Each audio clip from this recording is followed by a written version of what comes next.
Algumas pequenas definições, só para começar a dar ideia, para vocês começarem já a se familiarizar com o assunto. A gente fala fogo, né? Fogo, quando a gente pensa em fogo, já pensa naquela questão de chama, né? Mas qual que é a definição, se a gente for pensar no caso de normas, essas coisas, que já é um negócio mais técnico, um negócio mais aprofundado, digamos, né? Então, o fogo que a gente conhece, muitas vezes vamos no fogão, no isqueiro, numa fogueira ou no incêndio, que é o caso que a gente vai falar um pouquinho hoje, né? É o processo de combustão. E a característica principal desse processo de combustão é emitir duas coisas, calor e luz. Isso daqui nada mais é, eu tenho certeza que vocês já devem ter visto, né? Imaginar quando acaba a energia em casa, vai lá, tem que pegar uma vela, né? Hoje em dia a gente pega mais o celular, né? Mas antigamente pegava lá uma vela e acendia a vela para ela poder fazer o quê? Para ela poder gerar duas coisas. Mas claro que a principal, quando acaba a energia, que a gente quer o quê? É luz. Mas todo mundo já observou que além de luz, ela também emite calor, né? Certo? Então qualquer condição, né, o fogo aqui, ele vai ter essa característica, emitir luz e emitir calor, né? São as duas questões principais. Para que ocorra esse fenômeno, né, que o fogo ele pode ser chamado como um fenômeno, né? Para que ocorra esse fenômeno, precisa existir o quê? Uma combustão. Combustão, por isso que quando a gente vai abastecer o carro lá no posto de gasolina, chama posto de combustível, ou combustível, né? O que você coloca no tanque lá do carro, da moto, né? O combustível. É a mesma coisa, por quê? Porque ele vai gerar uma reação de combustão, naquele caso lá, né? Então, no caso do incêndio, do fogo, ou da vela, igual eu estou citando aqui, acontece uma reação, tem uma palavra meio estranha aqui, ó, exotérmica, né? O que é exotérmica? É o que vai liberar energia em forma de calor. Então, o que acontece? Essa combustão, o que é a combustão? É esse processo de gerar fogo em um determinado elemento. O que tem aqui na vela que está pegando fogo aqui? Não é o pavio? Tem o pavio aqui, né? Só que para acontecer a combustão, né, precisa ter a ignição. Ignição é fazer o processo começar. Um exemplo disso, pessoal, por exemplo, o isqueiro. Todo mundo já deve ter visto, né? Então, o que que lá tem nesse aparelho, nesse equipamento? Você tem lá um reservatório com gás, que é o material que vai ali em ignição e depois alimentar o fogo, né? Porém, geralmente, né, a maior parte dos isqueiros, aqueles mais comuns, tem um negocinho que você, antes de você apertar o botão, você gira ele, né? Já viram isso? Ele gira. Para que ele vai girar aquilo lá? Para gerar uma faísca. Aquela faísca, junto com a emissão de um gás, que está lá dentro armazenado, ele vai gerar o fogo, né? Então, por exemplo, né, só para ilustrar, aqui, imagens consegue visualizar. Exatamente isso que eu estou falando. Você gira essa peça aqui e depois automaticamente já aperta esse botão, né? A hora que você gira essa peça, gera uma faísca e, consequentemente, com a emissão do gás aqui, sai a chama, sai o fogo, né? Então, isso acontece também nos outros, né? Mas esse aqui é o mais comum, é mais fácil de observar. Então, eu não sei se vocês já se perguntaram, né? Por que eu tenho que girar? Né? Justamente que é onde gera essa faísca. Então, por quê? Porque para isso, essa faísca é a energia necessária para iniciar, ou seja, para começar o fogo. E aí, depois de iniciada, ocorre essa reação em cadeia. Que reação em cadeia? Ou seja, é uma reação que vai acontecer é, de forma sequencial, porém ao mesmo tempo. Por quê? Porque para eu ter o fogo, para eu ter o incêndio acontecendo, ou a chama acontecendo, o fogo acontecendo, eu tenho que ter quatro situações. A primeira delas que eu citei, aquela energia de ativação, como por exemplo a faísca, né? Olha só, energia de ativação, como por exemplo a faísca, o caso do isqueiro que eu citei agora há pouco. Né? Tem que ter o material combustível. O material combustível vai ser a gasolina, o álcool, a madeira, roupa, papel, tudo isso pega fogo, certo? Então é um material combustível. Se você olhar ao seu redor aí onde você está, certamente você vai encontrar um monte de material combustível, desde a sua roupa até a mesa que você tem aí, a tecido, papel, ou, como eu disse, material álcool, produtos químicos, né, gasolina, entre outros, né? Aí eu tenho comburente. O comburente é aquela experiência que eu citei agora há pouco para vocês da vela, né? Então, comburente é por exemplo, o ar. Né? Eu preciso, para poder ter a reação da queima acontecendo, precisa ter esse meio que é o comburente, onde por exemplo, o próprio oxigênio. Então, aquela experiência que a gente estava falando agora há pouco, então você tem lá a vela pegando fogo. A hora que tampa aquela vela, cessa, né? Você tira todo o oxigênio dali, a chama ela vai consumir todo o oxigênio que existe, e depois, quando esse oxigênio se extinguir, a hora que ele acabar, automaticamente a chama se apaga. Por quê? Porque a gente acaba quebrando essa reação em cadeia. O que é a reação em cadeia? É essa continuidade ao mesmo tempo, né, vai acontecendo, e aí o fogo vai se mantendo. Se você tirar um deles, isso, o fogo se extingue. Então, por exemplo, se eu sumir, né, se eu retirar, por exemplo, aqui o comburente, que é o caso lá dessa experiência que eu citei, da vela com o copo, quando muitas vezes a professora faz lá no próprio ensino médio, ou, enfim, na aula de ciências, na biologia na escola, automaticamente a gente está o quê? Está tirando esse comburente. A hora que eu tiro um desses elementos, automaticamente o fogo se extingue. Uma outra forma, por exemplo, de ter a extinção desse fogo, pessoal, é a questão de extinguir o combustível. Então, por exemplo, imagina um incêndio, depois que ele consome tudo que tinha, ou uma fogueira, por exemplo, você põe lá, monta a fogueira, conforme vai consumindo o fogo, vai consumindo aquela madeira, depois que a madeira acaba, o fogo também se acaba. Então, o que aconteceu? A gente extinguiu o combustível, tá? Então, percebam que precisa ter todos eles ao mesmo tempo e, consequentemente, isso vai fazer o quê? Com que o fogo continue, com que ele possa se propagar, inclusive, ele possa se manter, na verdade, né? Seria o melhor termo, a melhor condição. Aí aqui, só para ilustrar, né, uma questão que muitas vezes a gente acaba vendo em filme, televisão, né? Perceba que a gente tem, olha só, um material que é combustível, por exemplo, uma folha de papel. A gente tem o ar, que é o comburente aqui em volta. E aí eu tenho a luz do sol, que quando ela é potencializada, maximizada de uma forma que ela vai conseguir ser concentrada num ponto, ela gera a energia de ativação necessária para gerar o fogo. Lembra da ignição que eu falei aqui, que seria, por exemplo, uma faísca? É a mesma condição. Então, isso aqui gera uma energia necessária suficiente para começar, para gerar uma ignição, ou seja, um processo de ativação do fogo.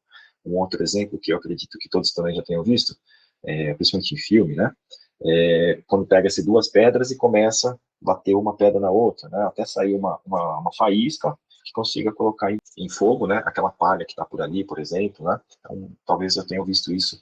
São coisas que se fazia lá na antiguidade, né? Lá antigamente, quando não se tinha ainda essa tecnologia que a gente tem, né? O isqueiro, né? Por exemplo, para colocar fogo basta um isqueiro. Antigamente não, tinha que ir lá com a pedra para poder fazer essa faísca, gerar essa faísca. Ou então, né? Talvez já tenham visto também quando bastante, no caso é muito indígena que usa essa forma, né, de colocar. O pessoal fica girando aqui, olha só, girando várias vezes até fazer o fogo, né? Então aqui, por exemplo, raspando uma na outra, uma madeirinha na outra para poder gerar o fogo, né?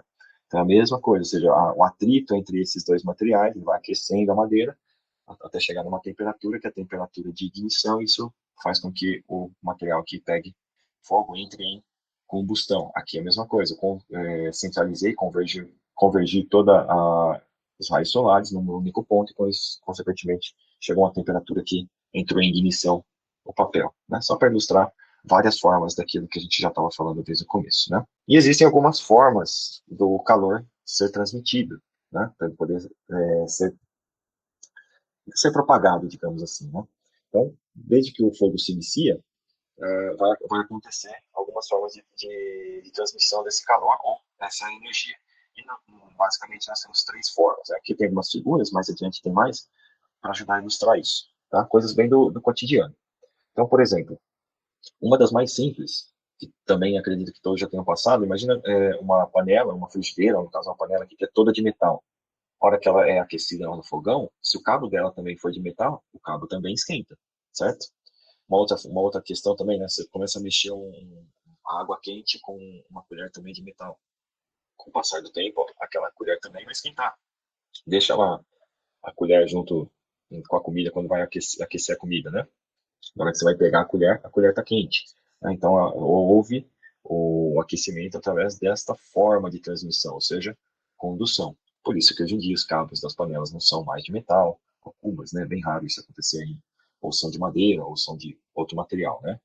Então, é justamente para evitar essa situação, para não queimar a mão, por conta deste fenômeno, que é uma transmissão, uma forma de transmissão do calor. Tá? Uma outra forma de transmissão do calor é a radiação. Então, aquele caso da fogueira, por exemplo, ou o caso da vela que eu citei para vocês. Né? Então, você tem a vela aqui, né? Ela está transmitindo calor, além da luz, como eu já falei para vocês, mas ela também transmite calor. Então, imagine que você coloca a sua mão aqui lateralmente, você consegue sentir o calor da chama, né? Seja numa vela, seja numa fogueira. Né? Por que isso? Porque está ocorrendo essa transmissão do calor pela radiação. Radiação ou irradiação, né? Também bastante comum. Tá? E uma outra, e a terceira forma de transmissão é através da convecção, né? Que são os gases que vão saindo, que vão sendo aquecidos e eles vão se movimentar no meio, né? Podem ser aqui os gases, ou a própria água, aqui também, né? Dos fluidos, né? A gente costuma falar mais tecnicamente dos fluidos, tá? Mas para explicar assim, eu acho que fica um pouquinho mais fácil de enxergar os gases quentes. Ah, mas quer dizer que aqui na lateral, na radiação, não são gases quentes? Não, aqui a gente está falando da radiação mesmo da chama. Agora aqui, por exemplo, a gente já está falando dos gases quentes. Talvez você já tenha ouvido falar, né? No caso, o ar quente ele sobe, ele fica mais leve que o ar frio e acaba subindo, né? Fica no alto, né? Então, conforme os fluidos, por exemplo, os gases, o ar vai sendo aquecido, ele vai se movimentando no ambiente. Normalmente ele tende a subir e aí isso daqui é o que a gente consegue sentir aquele ar quente. Então é convecção. Aqui, pessoal, é a mesma coisa, mas só para ilustrar, tá? Um pouquinho melhor daquilo que eu citei antes. Então, imagina que está pegando fogo numa edificação, aqui num prédio, por exemplo, uma casa, tanto faz. E aí, é possível transmitir o calor daqui de baixo até lá no último pavimento, por exemplo, sem necessariamente pegar fogo aqui, ó, no meio, no intermediário. Né? Por quê? Por conta da convecção. Porque o calor que é gerado aqui nesse ambiente, né, nos gases, nos fluidos que existem aqui, eles vão se movimentar, vão se locomover. Se ele chegar lá no último ambiente, e lembre-se que eu falei que a tendência no caso de gases quentes é subir por estarem mais leves que os gases frios. Então, consequentemente, ele pode levar a pegar fogo também num ambiente que está separado daquele primeiro. Tá? Lá no finalzinho, mais adiante, eu vou mostrar para vocês uma imagem real, né, de não muito tempo atrás, que vai mostrar bem essa situação. Então, olha só, pela movimentação do meio fluido aquecido, como eu disse, ou líquido ou um gás. Por exemplo, o gás é o próprio oxigênio. Né? A radiação ou irradiação, como eu falei, é no qual a energia se transmite por ondas eletromagnéticas. Então, naquele caso aqui, como eu disse, não são os gases quentes, são as ondas eletromagnéticas que estão levando o calor. Então, também pode acontecer, por exemplo, de pegar fogo numa edificação, numa casa, numa residência, e sem ter contato, sem ter ligação direta, imagina que assim, você tem a sua casa, tem um corredor no meio e tem a outra casa, por exemplo. Mesmo assim, sem pegar fogo aqui no meio, pode levar a pegar fogo na casa vizinha, na residência vizinha, né? Claro, se tiver material combustível, que normalmente tem, né? Madeira, papel, tecido, tá? Imagina que está pegando fogo aqui nessa região, e aí, conforme esse calor vai sendo irradiado, né, vai sendo transmitido por radiação, se a janela do vizinho está aberta e aqui tem uma cortina, cortina é um tecido, né, tende a pegar fogo até rapidamente, facilmente. Então, só por radiação já pega fogo, pode pegar fogo nessa autentificação aqui.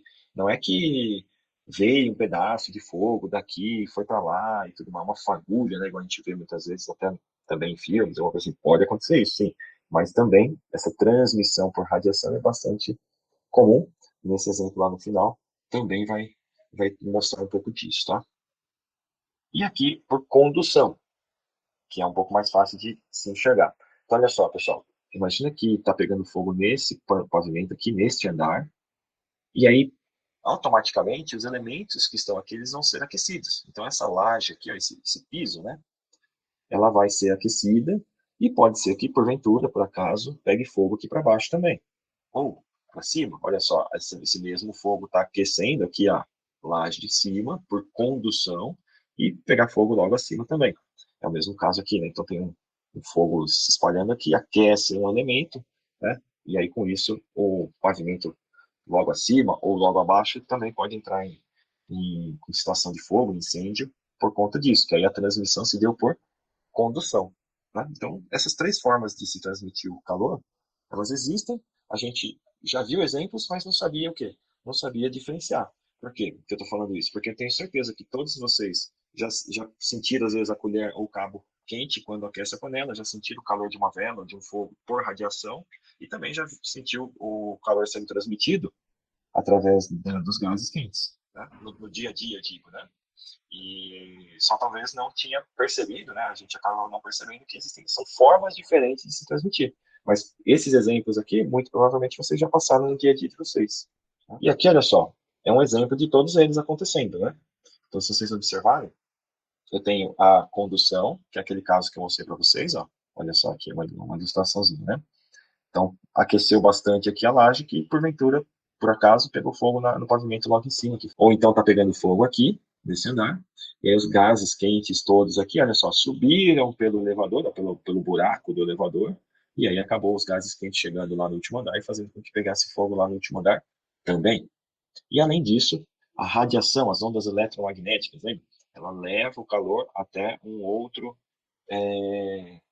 prédio na frente, do outro lado da rua. E aí acaba pegando fogo, pode pegar fogo lá do outro lado, por conta desse fator, né? Então, perceba que quando acontece um incêndio, o fogo ele vai se transmitir dessas formas. E pode acontecer de ele se alastrar, assim, por todas essas formas, né? Seja aqui no andar logo de cima ou logo abaixo, seja no andar lá longe, por conta desses gases quentes, né, da convecção, ou pode até no outro prédio, lá do outro lado também, né? Ou numa outra casa, enfim. Nessa figura, tem o fogo que se alastrou aqui, nos andares, onde o fogo começou. O fogo está lá em cima, olha só que aqui no meio não tem fogo, e lá em cima tem. E olha o prédio da frente onde está. Olha o fogo que pegou no prédio da frente. Então, olha, é exatamente esse exemplo aqui, né? Isso aqui é um caso real, isso aqui aconteceu em São Paulo, né? Não faz muito tempo. Isso aqui é o que a gente é um prédio que se chamava Wilton Paz de Almeida, né? Ali no centro de São Paulo, não sei se vocês conhecem, né? O lugar ali era Largo do Paissandu. Né? Esse prédio aqui ele pegou fogo e caiu, né?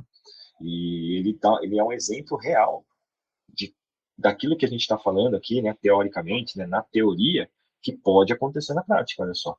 Então, lá no prédio da frente pegou fogo por radiação.